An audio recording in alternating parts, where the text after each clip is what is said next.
Assalomu alaykum qadrli futbol ishqibozlari, Kreativ futbol kanaliga xush kelibsiz. O'zbekiston milliy terma jamoasi jahon chempionatidagi ishtirokini yakunladi. Terma jamoamiz Kongo Demokratik Respublikasiga qarshi kechgan uchrashuvda 3-1 hisobida mag'lubiyatga uchradi. Ushbu uchrashuvning birinchi bo'limida Eldor Shomurodov ajoyib tarzda hisobni ochgan edi, ammo ikkinchi bo'limda terma jamoamiz tashabbusni qo'ldan boy berdi va Kongo Demokratik Respublikasi ikkinchi bo'limning o'zida 3 ta to'p kiritishga muvaffaq bo'ldi. Ushbu uchrashuvni siz bilan birgalikda tahlil qilamiz. Albatta, agarda video sizga yoqadigan bo'lsa, like bosib qo'yishni unutmang hamda kanalga obuna bo'lishni ham unutmagan holda biz videoni boshladik. O'zbekiston milliy terma jamoasi ikkinchi bo'limni juda faol boshladi va ketma-ket hujumlar bilan Kongo Demokratik Respublikasini himoyada qiynab qo'ydi. Biz birinchi daqiqadayoq gol urgan edik va bu vaziyatda ofsayd qayd etildi va terma jamoamizning goli inobatga olinmadi. Va shu tariqa biz 1-2 vaziyatda yana hujum qildik, ammo o'xshamadi. Oxir-oqibat biz 10 daqiqada ana shu Akmal Mazgovoyning ajoyib Abbosbek Fayzullayevga uzatib bergan to'p va Abbosbek Fayzullayevning tovoni bilan chiroyli tarzda Eldor Shomurodovga tashlab bergan to'pidan so'ng Eldor Shomurodov urgan goli bilan hisobni ochdik. Eldor Shomurodov ushbu turnirdagi birinchi va so'nggi golini ham urdi. Endi inshaalloh keyingi turnirlarga qatnashsa yana gol urishi mumkin. Albatta, hozircha birinchi va so'nggi golini urdi. Eldor Shomurodovning goli ajoyib chiroyli tarzda chiqdi va keyin biz ozgina tempni tushirdik, ya'ni hujumlarni kamaytirdik, ammo bo'shashmadik, ya'ni ikkinchi bo'limga nisbatan yaxshiroq o'ynadik Kongoga qarshi. Ammo Kongo bir necha hujumlarni tashkil etib, hisobni ham tenglashtirgan edi. Ularning ham vaziyati var ko'rib chiqdi, ya'ni birinchi golni urgan edi. Adashmasam o'sha 30-daqiqadan keyin. Va terma jamoa sekin-astalik bilan bo'shashdi va biz ikkinchi gol o'sha birinchi golni o'tkazib yuborilgan vaziyatdan so'ng o'sha birinchi golni ko'rib chiqildi.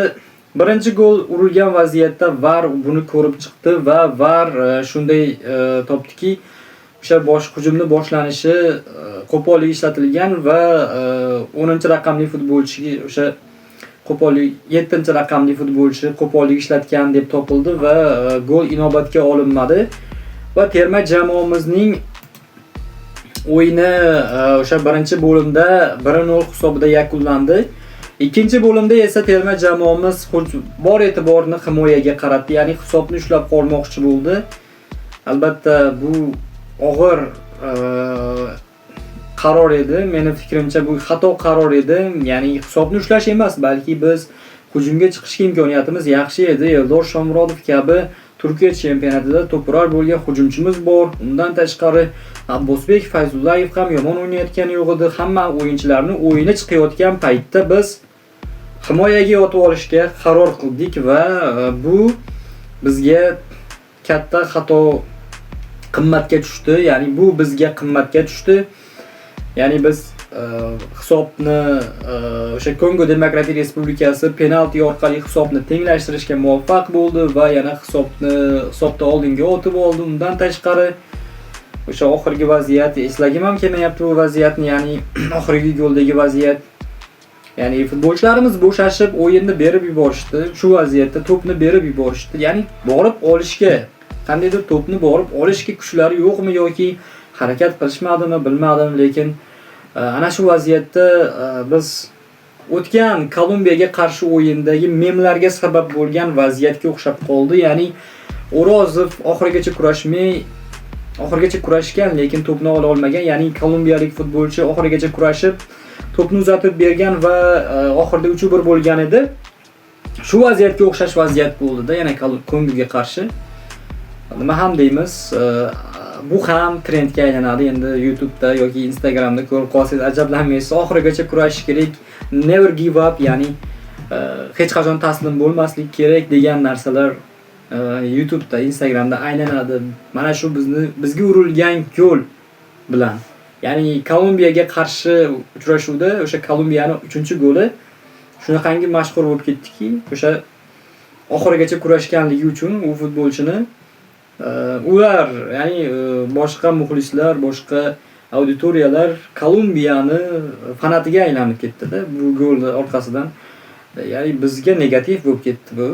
Ikkinchi golim, mana shu uchinchi golimiz ham shunday bo'ldi. Ya'ni kurashmadik, oxirigacha kurashmadik. Ular oxirigacha naborot harakat qilishdi, ya'ni to'pni o'sha maydon chizig'idan o'tib ketishiga jicha qolganda, ozgina qolganda kolumbiyalik futbolchi olib yugurib borib, oxirigacha kurashib, olib o'sha 22-raqamli futbolchi, 20-raqammi o'sha Visaga oshirib berdi. Ya'ni uzoqdan zarba berib gol urib qo'yapti. Bu vaziyat yana ham nima deydi, o'sha Kongo Kolumbiyaga qarshi uchrashuvni eslatib yubordi menga. Bu ham memlarga, ya'ni oxirigacha kurashish degan narsaga sabab bo'lsa kerak videoga.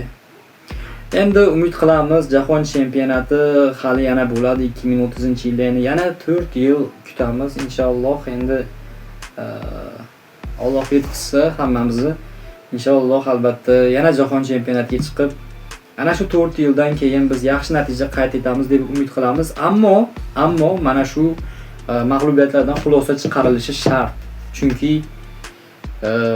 Yaponiya terma jamoasi ham birinchi bor jahon chempionatiga chiqqanda mana shunday vaziyat bo'lgan ekan. Ular ham birinchi o'yinlarda katta hisobda mag'lubiyatga uchrashgan, ya'ni 9-0 ga mag'lubiyatga uchrashgan hamda uchala o'yinni yutqazishgan va ular xulosa chiqargan va keyingi turnirda undan ham kuchli bo'lib qaytishgan. Ya'ni guruhdan chiqib, kerak bo'lsa yarim finalgacha boradigan kuchga ega hozir Yaponiya. Biz ham mana shunday kuchga ega bo'lamiz deb umid qilamiz va to'g'ri xulosa chiqarilib, bu o'yinlardan Ravshan Ermatov aytib o'tganidek, biz birinchi sinfmiz degan, birinchi sinf ekanmiz haqiqatda. Endi umid qilamiz keyingi o'yinlarda bor kuchimizni ishga solib, yaxshi takomillashtirib, o'sha terma jamoalarimizni va infratuzilmalarimizni xorijda o'ynaydigan 4-5 nafar futbolchi bilan yanada kuchaytira olsak terma jamoamizni, inshaalloh keyingi turnirlarda biz guruhdan chiqib kamida o'sha chorak final yoki nimchorak finalga yetib boradigan jamoaga aylana olamiz deb umid qilamiz. Albatta, qadrli tomoshabinlar, nima bo'lgan taqdirda ham biz jahon chempionatiga chiqdik. Bu ham bir orzu edi bizga. Biz bu orzuyimizga yetishdik. Shuning uchun ham terma jamoamiz futbolchilariga tanqid bildirmang, ya'ni ularni qo'llab-quvvatlang. Chunki ularda ayb yo'q. Men bilamanki, bu ayb, eng katta ayb terma jamoa bosh murabbiyida. Terma jamoa bosh murabbiyi to'g'ri yo'l tutsa, futbolchilar albatta zo'r o'ynashardi. Men terma jamoa murabbiyidan qoniqmadim. To'g'risi, Cannavaro uslubi jahon chempionatida to'g'ri kelmadi bizga.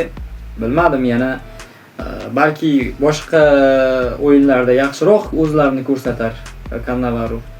Lekin meni fikrimcha Cannavaro bizga to'g'ri kelmadi. Bizga yana ham yaxshiroq murabbiy kerak. Balki murabbiy masalasida hali terma jamoamiz izlanishlar olib borar yana. Ishqilib biz jahon chempionatidan qaytdik va bizdan tashqari Janubiy Koreyani ham o'zimiz bilan olib kelyapmiz.